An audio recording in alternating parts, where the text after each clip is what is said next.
Hey guys, Aaron Cybertron Zeng here, and today I'm back with another episode of Road to Ranked, where I climb the online VGC 15 ladder and provide live commentary as I go. We're just going to jump into today's episode, currently sitting with a rating of 1560 with 4 wins and 0 losses. Of course, we did reset the ranking in yesterday's episode just because I wanted a fresh start going into these next 2 weeks before US Nationals. We're going to find Gary from Scotland right away with a rating of 1543, and as always, if you enjoy Road to Rank, please show your support by leaving a like on the video. I'd really appreciate it.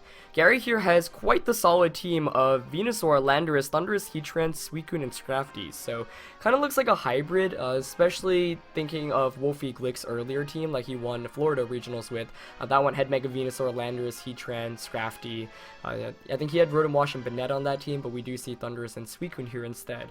So only Mega Evolution on my opponent's team, of course, is that Venusaur, which will be quite difficult to deal with, I think, with this team, but we're going to have to play around it. Now, Rotom here can be really good because it can knock out the Landorus, Heatran in one hit. It can Thunderbolt, knock out the Suicune. So I think Rotom will be the Pokemon I'm going to try to play with most in this matchup, and I'm going to want to conserve it as much as possible. A double Intimidate plus the Thunder Wave from Thundurus, definitely very annoying to deal with. In terms of team matchup, I'd say my opponent definitely has the advantage. There's no particular Pokemon I feel really comfortable bringing just because of how well constructed my opponent's team is.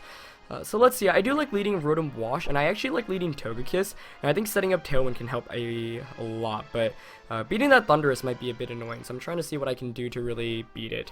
Aegislash, honestly not a bad call, just because my opponent might walk into a weakness policy, especially with the Landorus, Heatran, and the Scrafty, and that could help me a lot. But this is one of the games where I can see myself bringing all my Pokemon, like, it makes some sense to bring all of them. I'm leaning actually towards Kangaskhan Landorus, just because Landorus gives me an Intimidate of my own to shut down his Landorus and Scrafty. I can also switch out into Thunder Waves and then Rock Slide. So yeah, I'm going to go with those 4.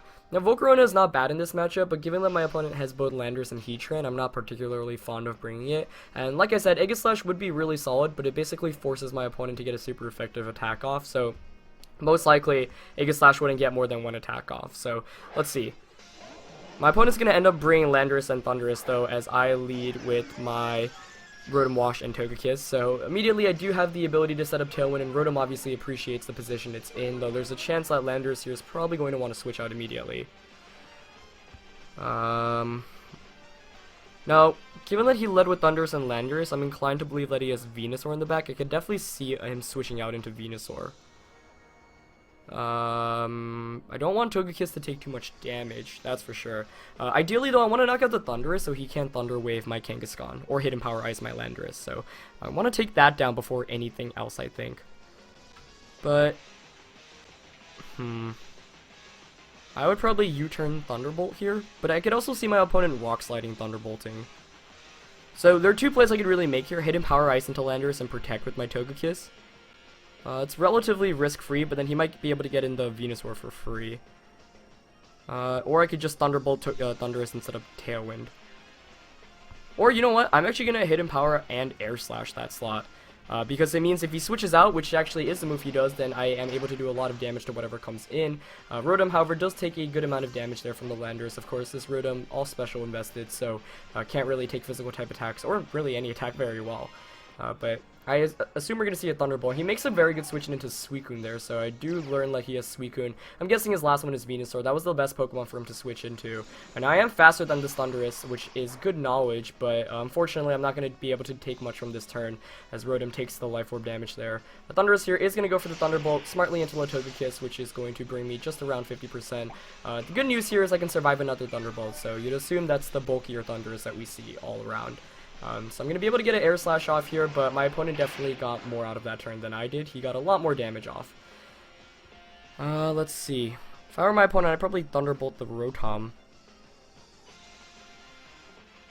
I can Protect Tailwind here, but Suicune's probably going to want a Tailwind as well. Yeah, the Thundurus is just really irritating to deal with in general. The real question is it worth sacrificing? I mean, I could Thunderbolt Suicune and just Tailwind here. Though he might be smart. I don't think he'd let Suicune get Thunderbolted. So, you know what? I'm going to play it safe this time. I'm going to Protect and Tailwind. I think if you're my opponent here, you want to Thunderbolt the Rotom. I see my opponent definitely protecting with Suicune or switching out into the Landorus or Venusaur even. But maybe he just goes for a Tailwind or Snarl as well. That would be a good prediction on his end. Not a good position for me right now, though. I think Thundurus Landorus is just incredibly annoying to deal with in general, especially because Landorus is going to be U-turning most of the times. And unfortunately, that prediction didn't work out too well for me that first turn, since I thought Venusaur might have come in, but looks like it wasn't. And it was a good call on my opponent's end. It also might be a good decision to try to get a Thunderbolt off against the Thundurus so I can Rock Slide it, but it looks like he's not going to switch out here, so Rotom's going to protect, but I wonder if Suicune's protecting here as well. Nope. He's going to go for the Scald here. Oh, he doubles up into Rotom, actually, allowing me to get a Tailwind up for free, which is really, really good for me.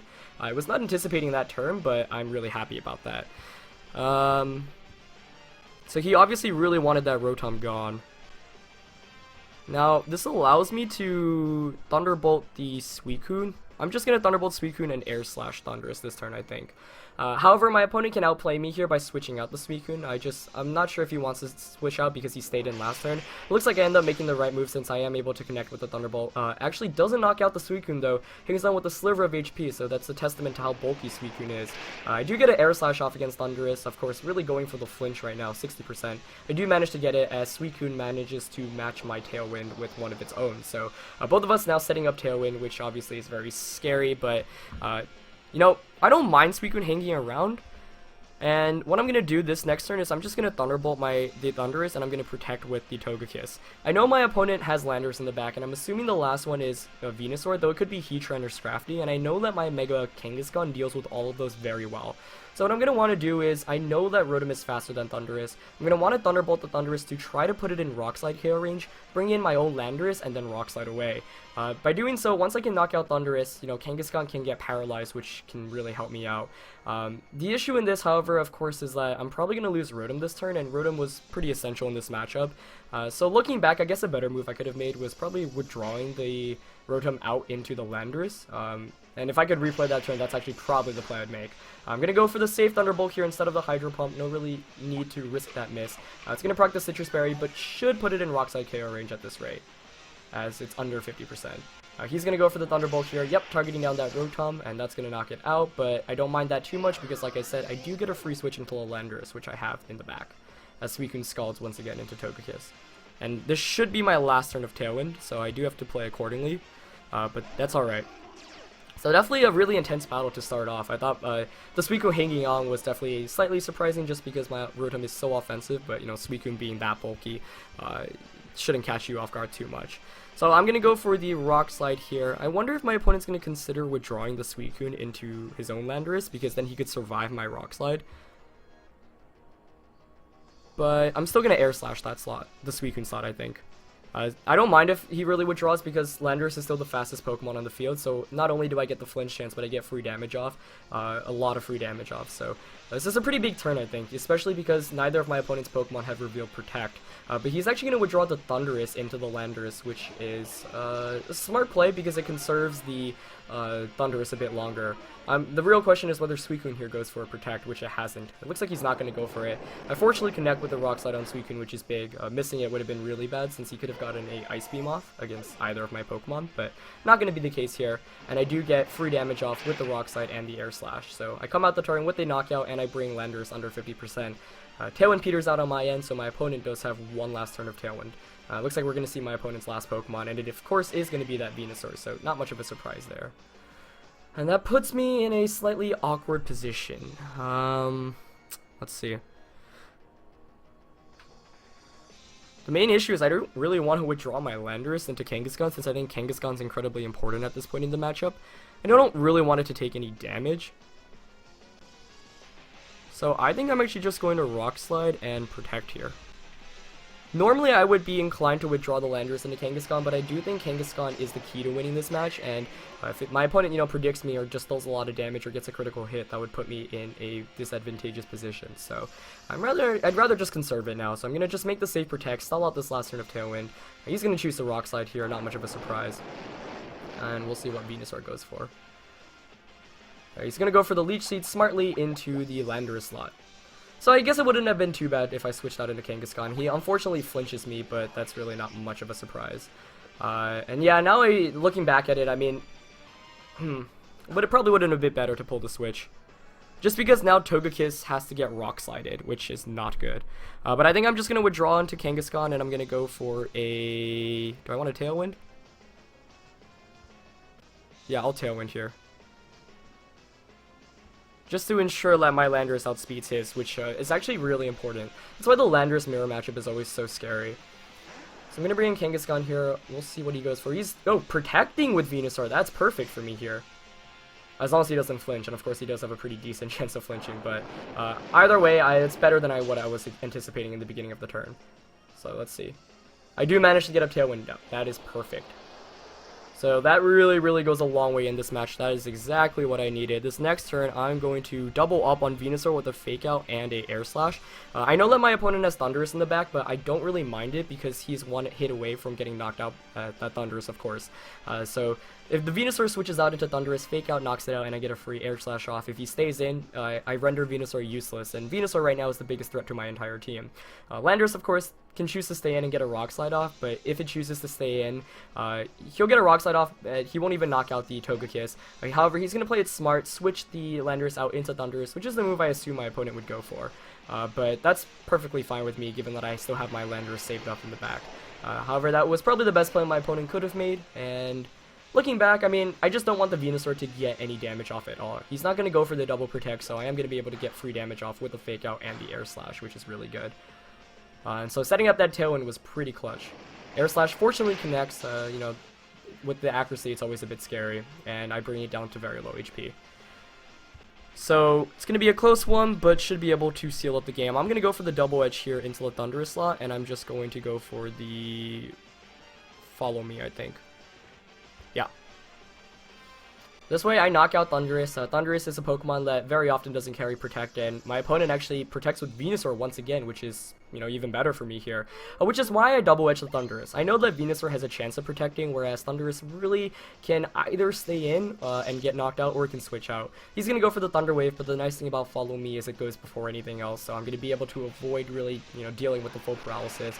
Going to be able to get this double edge off, and that's going to be able to knock out Thundurus in one hit. So this game is playing out exactly how I wanted to in the end game, and it was definitely a bit scared, but things are looking pretty solid for me right now. Of course, still not over yet, but with one more turn of Tailwind, I should be able to knock out the Landorus here with the double edge, and should be able to clean up the game, but let's see.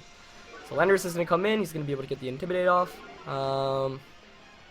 Maybe I would actually rather switch out into my Landorus. No, he could predict that, though. I'm going to double edge his Landorus, and I'm actually going to switch my Togekiss out into my own Landorus so I can get the Intimidate off against his as well. It's, you know, pretty unlikely he's going to Giga Drain the Togekiss here anyway. And I'd rather just make sure that I can withdraw the Kangaskhan so I can get another Fake Out or Double Edge off if I manage to survive this turn. And even if I don't Double Edge, I mean, I assume Double Edge should be enough to knock out Landorus, but we'll see. It's just under 50%, and yeah, that should be enough. Perfect. So I was just playing it as safe as possible there. In the off chance that it survived, you know, I'd be able to bring in my Landorus in for free. Togekiss really wasn't doing anything in the position that it was in, as Venusaur here does go for the Sludge Bomb, so yep, that plays out perfectly, and we'll be able to knock out Venusaur this following turn as Tailwind peters out. So really the key to winning this game was preventing Venusaur from doing too much, which is why I ended up going for the that turn where I faked out and went for the Air Slash. And that's one of the nice things about Togekiss. Of course, even though it's Fairy type and it's weak to poison, it does a lot of damage to Venusaur. Venusaur is one of the Pokemon that are really good in the metagame. Of course, I used it earlier on in the season, but it does have to avoid those super effective flying type attacks, since that's basically the only thing that really hits it for super effective. And Togekiss is one of the Pokemon that opponents often don't consider, but you're able to do over 50% with the Air Slash. So that was a pretty long game one to start off today's episode, but very well played, I'd say, on both ends. I thought my opponent played quite well, but it was just the end where he protected with Venusaur those 2 times, and I was able to fully capitalize off it since I didn't target into it. But really, really fun game. One that was definitely pretty scary from the beginning of the battle, but we managed to pull through. So we're going to look for the next match of today's episode, as we are currently sitting at a rating of 1575, and yeah. Togekiss really put in a lot of work, I'd say, in that match. Tailwind was absolutely essential for me to win that one, and I really needed the offense from Air Slash as well. We're going to find Sarah from Maryland to kick off the next game of today's episode with a rating of 1510. Sarah's got a pretty cool team here. the Weavile Terrakion combination, which we saw in yesterday's episode actually, but Weavile, Terrakion, Gardevoir, Venusaur, Milotic, and Arcanine. So looks like a really bulky team, but with Weavile and Terrakion on it. You know, the team has 2 potential Mega Evolutions in Gardevoir and Venusaur, and it honestly could be a dual Mega Evolution team here. So we're gonna see what we want to do. Now, you may remember in yesterday's episode, I led with Landorus Aegislash just to deal with the potential Weavile Terrakion combination, but I'm not sure if that's as good of a call this time around because my opponent, of course, is carrying that Milotic, which is very, very threatening. I think leading with Aegislash is still good. I like Aegislash Rotom, actually, with Landorus in the back, and I'm still inclined to bring Kangaskhan this time around. Kangaskhan Volcarona would be pretty solid here, too. But I just can't deal with the Weavile Terrakion lead very well.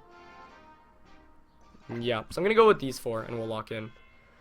Definitely scary though. I don't like my matchup just because of Weavile Terrakion. Otherwise it's a decent matchup, but it's going to be a bit hard playing around it. We'll see how it fares out though. Well, I think the lead matchup might just determine, you know, dictate the course of the matchup. Now, one of the things is that I didn't bring the Togekiss, which means beating Venusaur is going to be considerably harder. Looks like my opponent did anticipate the Landorus as he leads with Weavile and Milotic, so that's pretty good for me here as, you know, I don't walk into a free competitive boost immediately. So I'm going to go straight for the... I mean, I presume he's going to fake out Rotom, but he might knock off Aegislash as well.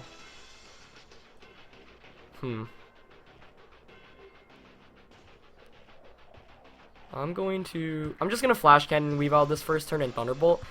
Reason being is Weavile is actually kind of a threat to Kangaskhan with access to Low Kick. He's just going to go for the Fake Out, which I'm more than okay with. So, you know, you get some good damage off here, but I get the better end of the trade-off, I'd say. Scald does target the Aegislash, hopefully no burn here, but unfortunately he does manage to get the burn. More importantly, though, at least I am able to bring the Weavile down to its presumed Focus Sash, which is really important for me here, since Weavile is a really big threat, like I said, to the Kangaskhan and to the Landorus, which I have saved up in the back. So, I do bring it down to its Sash, but it's still a scary position to be in, I'd say. He's probably going to just Scald Aegislash and knock off Rotom. That's my best bet. I don't have a safe switch into Scald, which is kind of problematic. Yeah, that burn also puts me on a timer. But, you know, Scald 30% chance of burning. It's really to be expected. And obviously I don't want to switch out into Landorus because then I just give it the competitive boost. I could give up the Aegislash here, but I don't really want to because it's really important that I have it against Venusaur, Gardevoir, and Terrakion. So I'm honestly considering switching out into Kangaskhan, and I hate that move because he gets the chance of burning me, but I think I have to make it here. Aegislash is too important for this matchup, but he actually withdraws a Weavile, which is a good play on my opponent's end there, as Venusaur comes in. So very nicely done on Sarah's end. Aegislash is going to switch out, but unfortunately I presume we're going to see a Scald go into that slot, and a burn here would be very, very devastating. And I just hate dealing with that 30% rolls, but Landorus was not a switch-in that was possible. Oh, but he protects with Milotic. Okay, that's good. So I get away with the turn, and that works out quite nicely. This next turn, I think I'm just going to fake out the Venusaur here, and I'm going to go for the Thunderbolt. Thunderbolt might not knock out Milotic, but I do feel a lot more comfortable in this position. Even fake out damage against Venusaur would be really good, since knocking out Venusaur is going to be somewhat difficult in this matchup. I just really need to try to get at least one double edge off against it, but that's why I'm really fearing the burn. He might anticipate this accordingly, though, and protect the Venusaur, and just attack with Milotic. And it looks like Venusaur is staying in, so I'm guessing you're protected, which is a good move on my opponent's end, but we'll see. As Kangaskhan Mega Evolves here. Yep, it is going to be Mega Venusaur, so I'm guessing Gardevoir is not in this match, so my opponent's last Pokemon can be either Terrakion or the Arcanine, though I would think it's Terrakion since it's so good in this matchup. But nope, he doesn't protect with Venusaur, which is really, really good, since any damage against Mega Venusaur is always really, really good. I do around 25% right there. Rotom is able to get a Thunderbolt off here. I'm not expecting a knockout, and it just falls short. Unfortunately, Life Orb Rotom not able to go the whole entire way, proccing the Citrus Berry, but we'll see what Milotic goes for. I would not be surprised to see a surprise Mirror Coat here. But he's just going to go for the Skull. Now, this is basically the big turn. If he doesn't burn here, I'd be really, really good, and he doesn't burn. Okay. So, that was really intense, but fortunately enough, no burn on my opponent's end. And I really want to double target the Venusaur here. I mean, I'm definitely double edging it. Just Thunderbolt into Milotic so predictable that I want to hit and Power Ice the Venusaur as well. Yeah, I think I really need this Venusaur gone, so I'm going to double into it this turn. And he protects with my Milotic, so I do make the right prediction, fortunately enough. So let's see. I should be able to outspeed, Hidden Power Ice. Of course, he's thick fat, but I think he'll be enough to knock it out. Yeah, he hangs on with just a sliver of HP, but I should be able to outspeed and KO here. Yep, as I do. So, I'm sure my opponent was pretty happy after he saw that Venusaur hung around, but I do predicted accordingly, and managed to knock out really one of the bigger threats to my team, since I didn't bring the, like I mentioned, the Togekiss, which was normally my answer to it. So, that actually works out very, very nicely, and I am up 4-3 with the opponent's Weavile down to its Focus Sash, and the Milotic hanging on with a bit of HP. The last Pokemon for my opponent I think will be very important, but Sarah's not revealing it here. Gonna bring in Weavile once again, which is okay with me. So given that Milotic protected last turn, let's see. Actually, I'd rather just protect with my Rotom here and switch out. But I don't really have a great switch in, I guess. Let's see. Weavile can fake out Rotom. I kind of want to Sucker Punch it in the off chance it low kicks. Or I could just double edge Milotic and Thunderbolt. Yeah, that's the play I'm going to go for. Oh, he withdraws it. Good play. So the last Pokemon's about to be revealed. I would guess Terrakion. It is going to be that Terrakion. So let's see what my opponent decides to go for with Weavile. He decides to fake out instead of going for the beat up. That was probably the best play possible, actually, because now he does put on some pressure. Though I can Sucker Punch the Weavile to prevent its beat up from even happening, and Double Edge still does over 50% to Terrakion, which is absolutely absurd. Mega Kangaskhan just that powerful. Or Rotom flinches, but more importantly, now I can just go for the Sucker Punch onto Weavile to prevent the beat up. And I'm actually going to switch into Landorus. I'm going to take advantage of this position because my Milotic is not in the game right now. So I'm going to try to bring in the Landorus, and Landorus at this point can actually clean up the game, I think, just with Earthquakes. So I just want to make sure that I get the Intimidate here, which obviously is also helpful. I don't want to give up Rotom quite yet, since Rotom can knock out the Milotic, whereas I'm not sure if Landorus can. So I do want to conserve it a bit longer. He's going to protect with Terrakion, which I'm more than okay with, since, you know, I didn't target it that slot. As Kangaskhan Sucker Punch manages to knock out the Weavile. So I think a common trend in today's game is my opponent protecting and me not walking into those protects. And I think it's really important to note that, because, you know, if you're a newer VGC player, one thing you want to always do in VGC is make the safest play possible, and it was not a very safe play for me to target down the Terrakion. There was really little reason for me to. I don't really understand my opponent's decision to go for the Protector. I think if you're a Terrakion, you really need to start getting back into the game by getting offense off. Unfortunately, that was not the case for my opponent, and now he is basically, it's basically game over. All I have to do is double edge my Milotic and superpower the Terrakion. And you know, he can't protect or get out of it. So, you know, I don't think the score of this game really indicates how close it was. I mean, I do feel like I was one step ahead of my opponent for the majority of the game, but at the same time, you know, it wasn't like a 4-0 where you were just like completely demolishing your opponent. I thought my opponent played very well here. And I think the Weavile Milotic lead was something that could have instantly lost me the game had I led Landorus, but I thought there was a very good chance that my opponent did not decide to bring the Terrakion, you know, just because, with Landorus, it's not a very good idea to bring both Weavile and Terrakion as the lead, and that's why the Milotic was on the team, but I decided I would try to play around that, and we are able to close up today's episode with 2 wins as well. So, really exciting games. I thought that first one was particularly intriguing, but, you know, 2 Mega Venusaurs today, which is always fun for me to play against, since, you know, I love Mega Venusaur, and I used it earlier on in the season, but this team has a pretty decent matchup against Mega Venusaur, especially with Mega Kangaskhan and Togekiss, and we are able to have a pretty great episode in today's episode. Pretty great games in today's episode, excuse me. But yeah, anyway, that's going to be it for this episode. Hope you guys enjoyed it. Leave a like as always if you did, and I shall see you guys tomorrow. Alright, peace.